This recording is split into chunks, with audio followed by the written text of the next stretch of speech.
The Indianapolis Colts square off with the Green Bay Packers tomorrow afternoon, and we got one last segment to cover, and that is the Hicks Picks for the week. Let's get to it.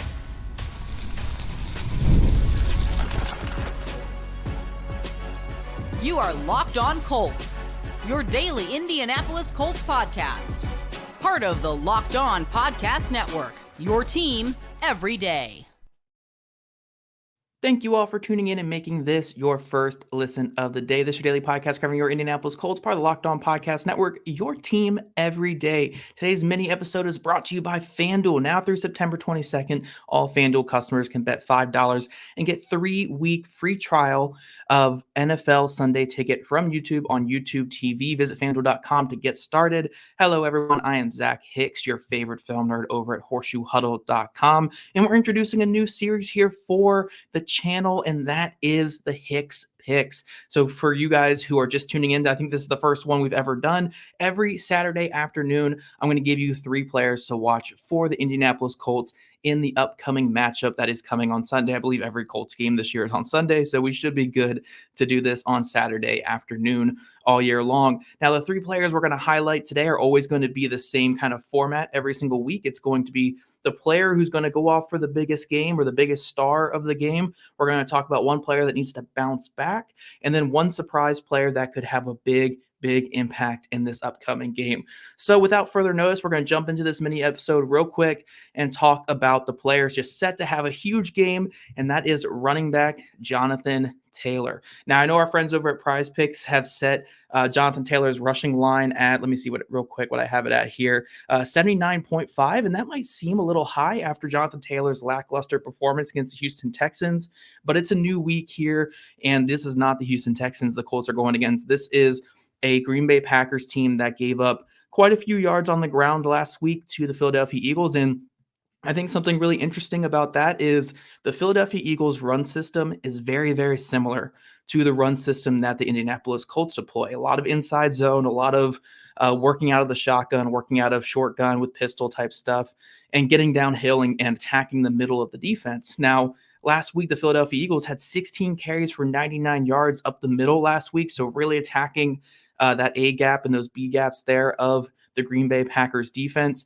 And that's where Jonathan Taylor has made his bread and butter in his career. Now, he wasn't effective on those last week against the Houston Texans, who had their linebackers flying downhill, had really good nose tackle play. But when you look at this Green Bay Packers defense, they seem a lot more susceptible to those type of runs up the middle. So I think that we're going to see a lot of Jonathan Taylor on these inside zone runs. We're going to see some effectiveness from him. And I expect a couple of big plays from him. I could totally see him going over 100 yards in this game, getting some rushing touchdowns if the Colts get in close.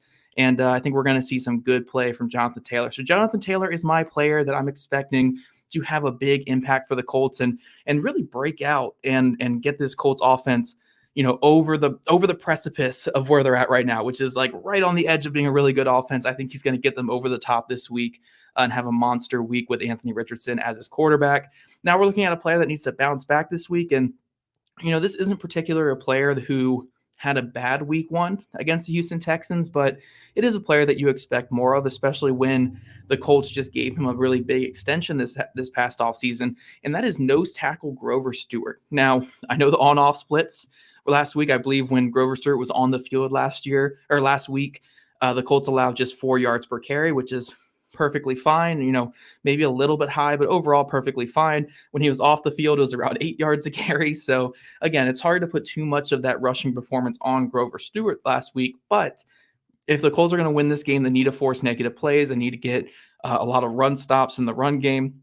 And they need to win their matchup up front. And that begins and ends with Grover Stewart. Grover Stewart needs to have a dominant game this week.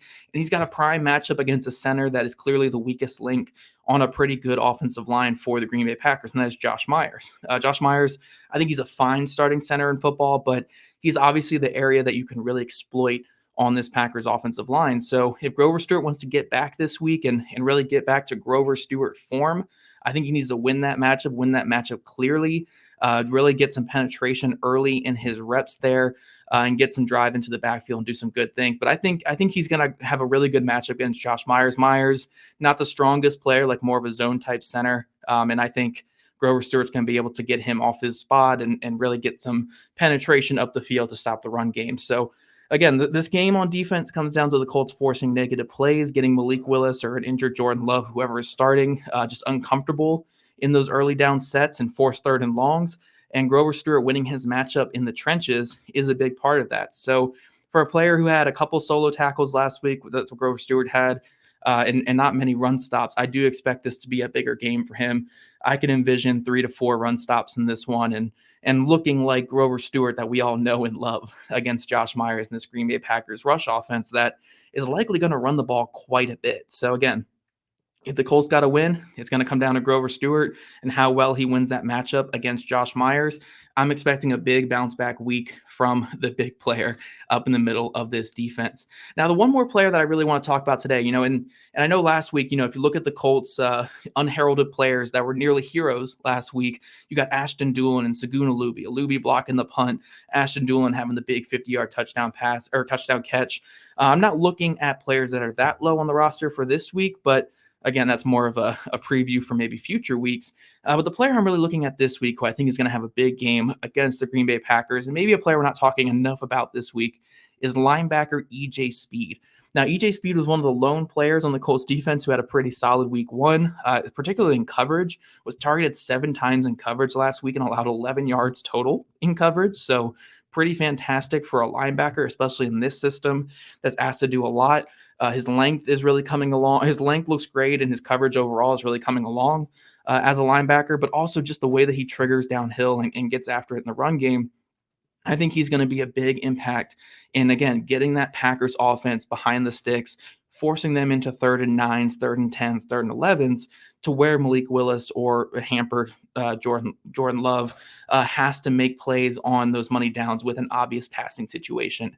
Another aspect that I'm really looking at with EJ Speed is, with backup quarterbacks when it comes to the Colts, the teams, when like traditionally the last couple years, teams like to lean on the screen game against the Colts with their backup quarterbacks. That's where the Colts have been susceptible in the past.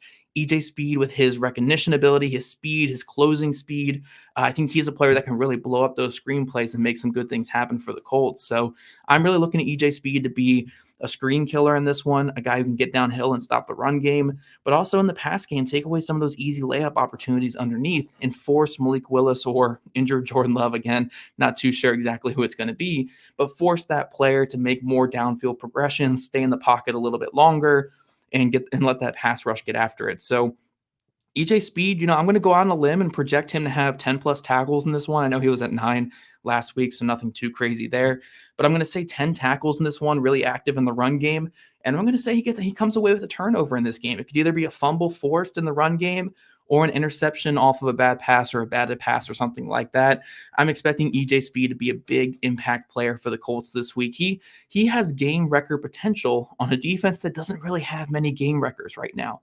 So EJ Speed needs to be that player. It doesn't have to be a Shaquille Leonard type of impact where it's punching the ball out and making these superstar plays, but in a game where the Colts really need to be active in the run game, force negative plays, and capitalize on mistakes, a player like EJ Speed who has that go get the ball mentality, I think he's a guy who can have a really big week for the Indianapolis Colts. But those are my Hicks picks of the week. Again, Jonathan Taylor to dominate on the ground against the Green Bay Packers, Grover Stewart to have a bounce back against Josh Myers in this offensive line, and linebacker EJ Speed to really step up and show that he is the best linebacker on this team. Before we get out of here, though, I do want to remind you guys that this show is sponsored by our friends over at FanDuel. So if you guys have heard us talk about FanDuel a bunch, they're America's #1 sportsbook. Well, we have something a little different for you guys than typical FanDuel stuff too. Now through September 22nd, all FanDuel customers can bet $5 and get a 3-week free trial of NFL Sunday Ticket from YouTube and YouTube TV. Then with the YouTube TV base plan, you can watch every regular season Sunday afternoon out-of-market game. All you need is Google account and the current form of payment, and you can cancel at any time. And if that's not enough, be sure to check out FanDuel's Profit Boost in the app and use it for FanDuel's double your winnings for all of Sunday, 9:15. That's this weekend. Pre-game money line bets. Profit Boost will be live starting Thursday, 9/12. View it from your account page now to learn more about your boost. Just visit FanDuel.com and download America's #1 sportsbook. All right, guys, that's all we have for this week.